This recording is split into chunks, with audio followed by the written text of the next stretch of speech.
In New York City, we face a lot of challenges, right? There's 10 million people, 5 boroughs, waterways all around. There's a lot of concrete, there's a lot of buildings. There's not, when you first look at it, it doesn't seem like there's a lot of space to grow food, to plant things. Bees pollinate every 1 out of 3 bites of food that we take, so they're incredibly important for the food that we eat every day. The way that we're increasing our urban sprawl, there's less forage or less food for the bees.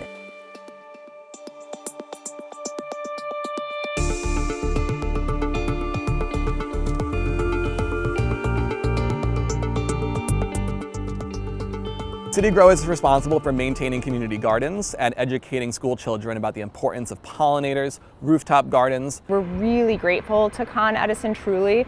ConEd was one of our very first funders, our longest term funders. ConEdison manages about 8,000 acres of right-of-way that goes underneath our transmission lines. That's between us and our sister company, Orange and Rockland. So what we're proactively doing is planting pollinator habitat and fostering a low-growth community in these areas, because that's a real compatible dual use.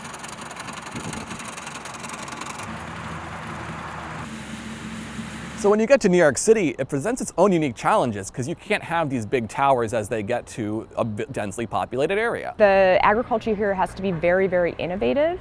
And we're lucky to work in the spaces like these, Brooklyn Grange Farm, where folks have come up with innovative designs for growing food on roofs. Pollinators are a part of everything we do at City Growers, everything we teach. We have a track record of folks coming through City Growers and becoming beekeepers.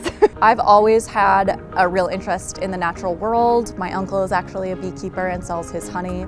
But in particular, when I came to City Growers, kind of the bread and butter of what we teach is about pollination and the important role that that has in the food that we eat. We might not like to see a dandelion, but for a bee in early spring, that could be the difference between living and getting back to their hive in one piece and dying right there on the lawn. So studies have shown that smaller community gardens or smaller pollinator gardens, regardless of the size, will attract butterflies, bees, and other pollinating insects. So it doesn't matter if your backyard is a 10 by 10. If you produce a successful pollinator garden back there, it will have an effect, especially in an urban environment. Of course, our urban environment just doesn't have a whole lot of flowers or fruit and vegetables or forage for the bees, so that's part of why our pollinator pathways are so important. Pollinator pathways are little pockets of food, or like it says in the title, little pathways throughout either an urban or suburban landscape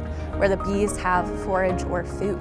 The same way that we can walk a few blocks in New York and find a bodega or a grocery store or even a fruit stand, we want the same experience for our bees. For pollinator pathways, I think about planting flowers and things that the pollinators can forage from, things that they can pollinate, and making sure it's sort of a lot of different space to pollinate throughout the city, so there aren't any zones where there's nothing there. Honeybees are not native to the US. They were introduced maybe 400 years ago by European settlers. Honeybee hives are really important, I think, in that they contain a very high number of pollinators. There can be 40 to 80,000 honeybees in one hive. To install a hive, you get a package of bees. They're in a little mesh container, and you have a jar of sugar syrup.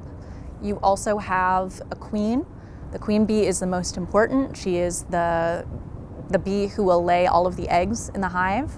So she is actually in a small cage with a couple attendant worker bees, and it is capped with a small candy cork, like a rock candy. What you want to do is you want to remove your sugar syrup, you want to remove your very important queen, and you want to flip over that box and you want to smack the bees out.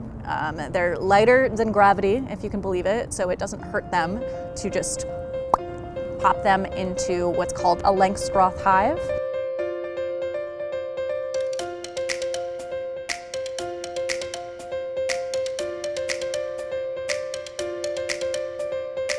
The bees will all kind of go in, they'll recognize it's a home, and you want to put that tiny cage, you want to put that via a rubber band into one of the frames, and the bees will start to eat at that sugar, that rock candy, and they will eat through on both sides, the attendants on the queen side and the worker bees on the other side. It'll take them 2 or 3 days to eat through that, and by that time they will recognize the queen's scent and accept her as their own. Worker honeybees have a lot of power within the hive. If they don't like the queen bee, or if they don't recognize her scent, they will kill her. It's really natural to have that instinct to be afraid of a bee. We all know that bees sting. So what we do at City Growers is try to teach the young people why bees sting and that they really don't want to sting you. It's their last resort, and bees do die when they do sting, honeybees do. Bees, for kids, and perhaps kids in New York City in particular, can be scary. I think it's really natural for kids to be afraid of them, to maybe even want to kill them, and for them to think of bees as nothing to do with pollination or the food that we eat. What we do is sort of teach them all the work that they're doing. They're really just trying to pollinate. If a bee lands on you, it's because you probably smell good or you're wearing a beautiful color, so it's actually a great compliment. To expose them to bees on the farm, I think is really important in lessening that fear, and it's kind of a pathway to learning more about our environment and green jobs and nature in particular. Queen bee, worker bee, drone bee.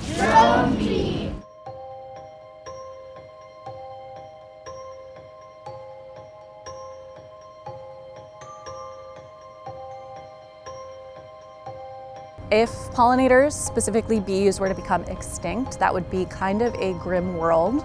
We could survive, but we wouldn't be at our best, and our ecosystem wouldn't be at its best. We would have less flowers, less fruits, less birds. Without the bees, it's kind of a trophic cascade where it all comes crashing down. I mean, I think best case scenario is that we equip young people with tools and resources to sort of understand how to help their ecosystems thrive and how to take care of the pollinators.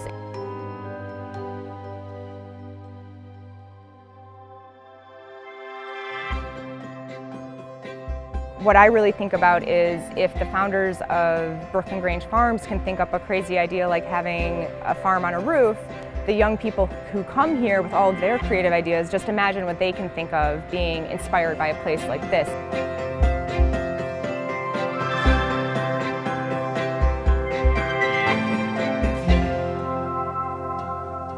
As an energy company, you know, we think about the utilities that we use in the city, and we're all familiar with ConEd, and seeing ConEd give back in this way to help the environment, help the ecosystem, help the pollinators by contributing to nonprofits that are doing the work is really special in a funder. The biological world that we're living in has many issues. It's being impacted by land use changes, pollution, climate change.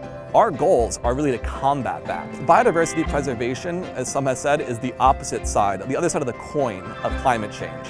Because you can't really solve climate change without solving the biodiversity problem that's been impacting us.